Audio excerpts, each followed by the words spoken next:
El Kybalión, por Hermes Trismegisto. Voz, Hermano Lobo. Capítulo 7. El todo en todo.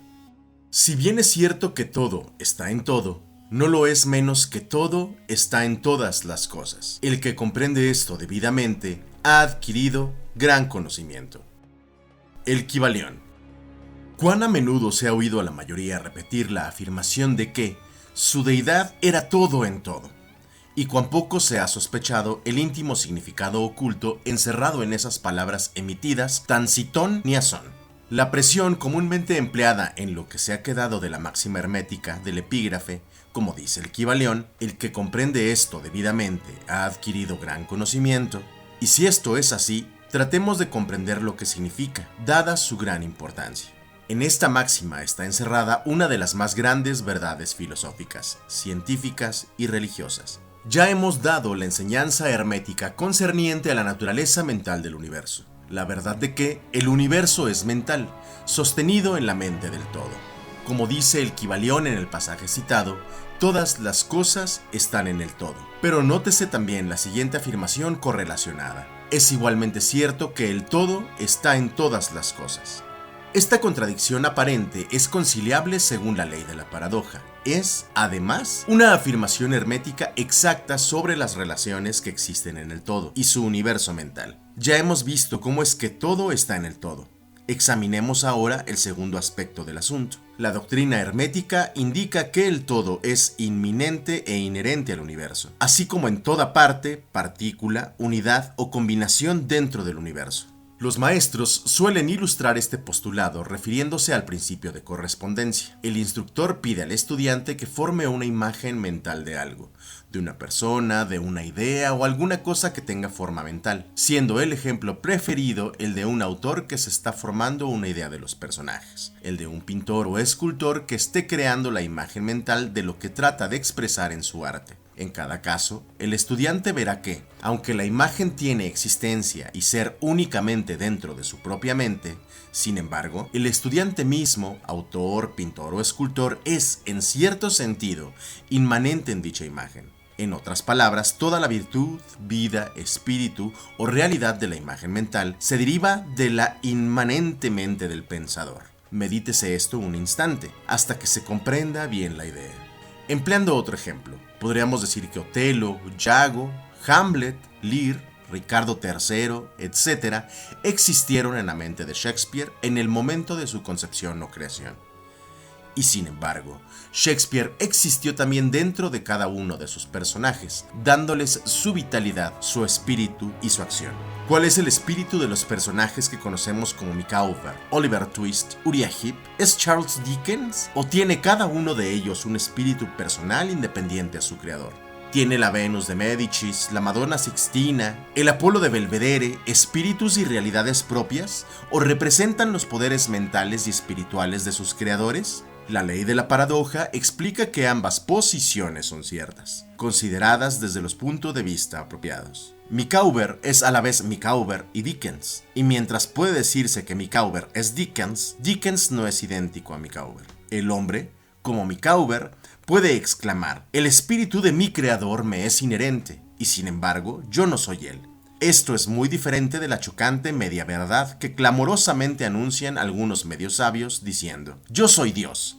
Imaginad al pobre Micawber o al ratero Uriah Heep exclamando: yo soy Dickens, o a cualquier otro personaje de las obras de Shakespeare anunciando: yo soy Shakespeare. El todo está en la lombriz, pero la lombriz está muy lejos de ser el todo. Pero aunque la lombriz exista meramente como una pequeña cosa, creada y teniendo su ser únicamente en la mente del todo, el todo es inmanente a ella, así como las partículas que lo componen. ¿Puede haber algún misterio mayor encerrado en esta proposición? ¿Todo está en el todo y el todo está en todo? El estudiante comprenderá, por supuesto, que las ilustraciones dadas más arriba son necesariamente imperfectas e inadecuadas, porque representan la creación mental de imágenes mentales en mentes finitas, mientras que el universo es la creación de una mente infinita y la diferencia entre los dos polos que la separa, y sin embargo, es solo cuestión de grado.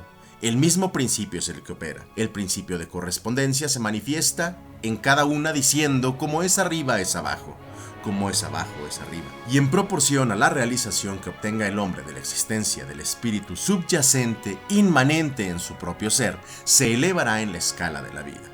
Esto es lo que significa el desarrollo espiritual, el reconocimiento, la realización y la manifestación del espíritu interno. Recuérdese siempre esta definición, porque contiene la verdad de toda verdadera religión. Existen muchos planos del ser, muchos subplanos de la vida, muchos grados de existencia en el universo, y todos dependen del adelanto de los seres en escala, cuyo punto más bajo es la materia más densa, estando el ser más elevado separado del espíritu del todo solo por una sutilísima división. Y por todas partes, a lo largo de esta escala de la vida, todo está en movimiento. Todos están en el sendero cuyo fin y meta es el todo. Todo progreso es una vuelta al hogar. Todo se mueve hacia arriba, adelante, a pesar de las aparentes contradicciones. Este es el mensaje del iluminado. La doctrina hermética concerniente al proceso de la creación mental del universo es que, al principio del ciclo creador, el todo, en su aspecto de ser, proyecta su voluntad hacia su aspecto de devenir, y el proceso de la creación comienza. Se dice que este proceso se reduce a una disminución gradual de intensidad vibratoria hasta que se alcanza un grado muy bajo de energía vibrante, en cuyo punto se manifiesta en todas las formas más densas posibles de materia. Este proceso se llama involución, porque el todo se envuelve en su creación, y esto tiene su correspondencia en los procesos mentales de un artista, escritor o inventor, quien se envuelve tanto en su creación mental que olvida casi completamente su propia existencia, pues en esos momentos vive en su creación. Si en vez de la palabra envolver empleáramos la palabra absorber, quizá se daría una idea más clara del significado que se trata de sugerir. A este estado involucionado de la creación suele también llamársele la emanación de la energía divina, así como el estado evolucionario se denomina absorción. Al polo más extremo del proceso creador se le considera como el que más separa del todo, en tanto que el principio del estado evolutivo es mirado como un retorno de la oscilación del péndulo del ritmo, como una vuelta al hogar. La enseñanza es que durante la efusión de las vibraciones se va amortiguando gradualmente hasta que el impulso amortiguador cesa por último, y entonces se produce el retorno de la oscilación pendular. Pero existe esta diferencia, que mientras en la efusión se manifiestan las fuerzas creadoras compactamente como un todo desde el comienzo mismo del estado evolutivo o de reabsorción, se manifiesta la ley de la individualización. Esto es, la tendencia a separarse en unidades de fuerza, de tal manera que lo que dejó al todo como no individualizada energía vuelve a su fuente originaria como innumerables unidades de vida altamente desarrolladas, que se han ido levantando cada vez más alto en la escala por medio de la evolución física, mental y espiritual.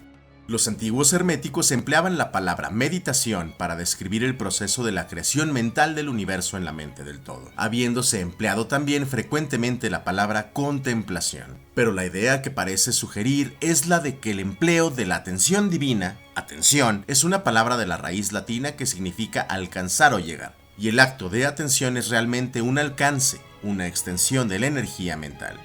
De manera pues que comprenderemos perfectamente el concepto si examinamos el verdadero significado de la atención.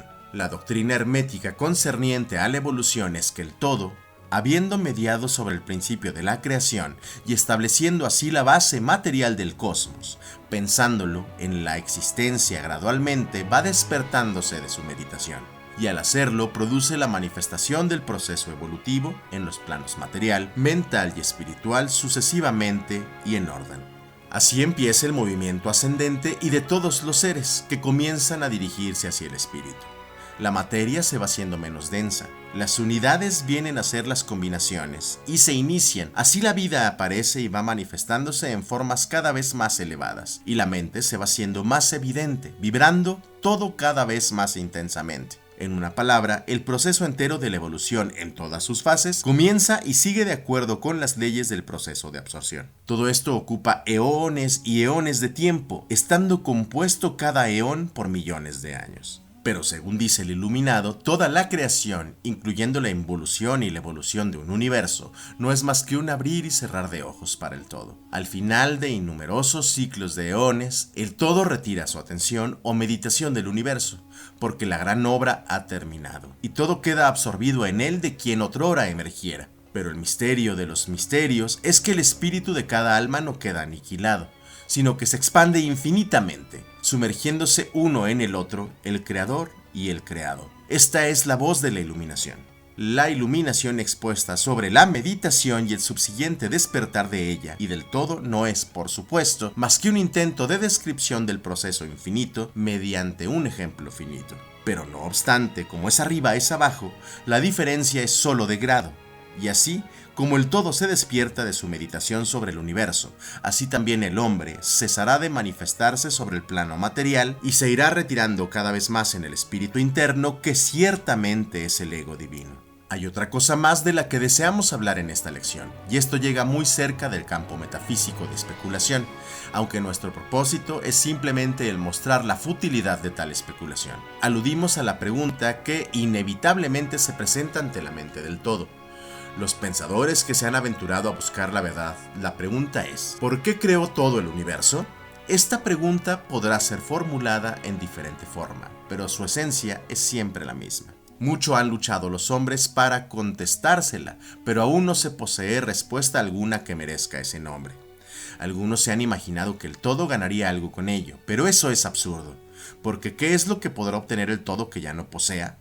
Otros dicen que el todo desea amar a algo, o que lo habría creado para divertirse, o porque estaba solo, o para poder manifestar su poder. Pero todas estas respuestas son pueriles e infantiles y pertenecen a la primera infancia del pensamiento. Algunos han tratado de explicar el misterio presumiendo que el todo se vio compelido a crear en razón de su naturaleza interna o su instinto creador. Esta idea, si bien representa un adelanto sobre las otras, tiene un punto débil. Si su naturaleza interna o instinto creador lo impulsara a hacer algo, entonces la naturaleza interna o instinto creador sería el absoluto en vez del todo, y de ahí que la proposición falle por su misma base.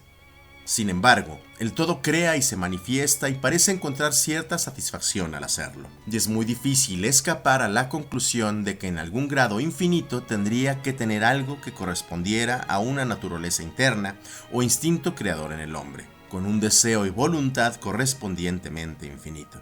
No podría obrar si no quisiera hacerlo. No podría hacerlo a menos que lo deseara. Y no lo desearía si no obtuviera con ello una satisfacción. Y todas estas cosas pertenecerían a una naturaleza interna, y podría postularse su existencia de acuerdo con la ley de correspondencia, tanto interna como externa.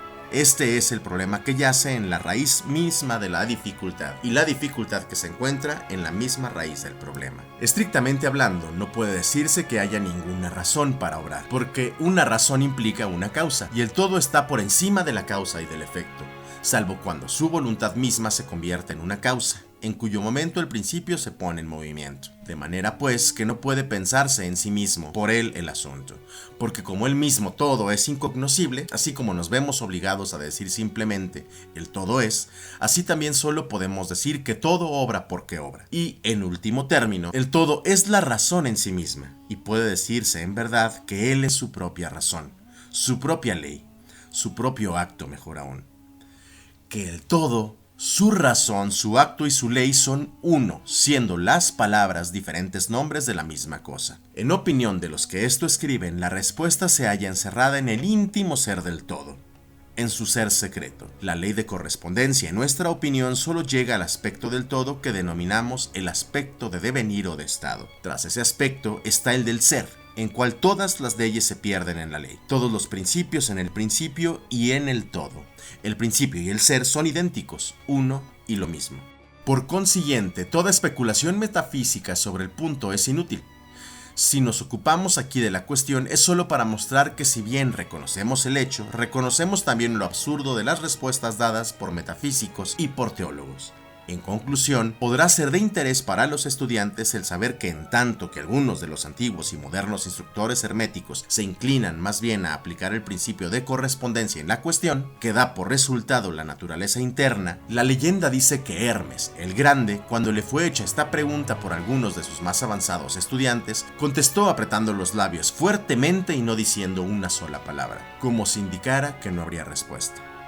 Pero también puede ser que quisiera aplicar el axioma de esta filosofía que dice: los labios de la sabiduría permanecen cerrados excepto para los oídos del entendimiento, en la creencia de que aún sus más aventajados discípulos no poseían la comprensión necesaria que los calificara para esta enseñanza. De cualquier manera, si Hermes poseyó el secreto, no lo comunicó, y por lo menos en lo que al mundo concierne, los labios de Hermes están cerrados al respecto. Y si Hermes el Grande vaciló en hablar, ¿quién sería el osado mortal que tratara de enseñarlo? Pero recordémoslo, cualquiera que sea la respuesta a este problema, si es que hay alguna, la verdad es que, si bien es cierto que todo está en el todo, no lo es menos que el todo está en todas las cosas. La proposición en este punto es enfática, y para terminar repetiremos las palabras de la cita: el que comprenda esto debidamente ha adquirido gran conocimiento.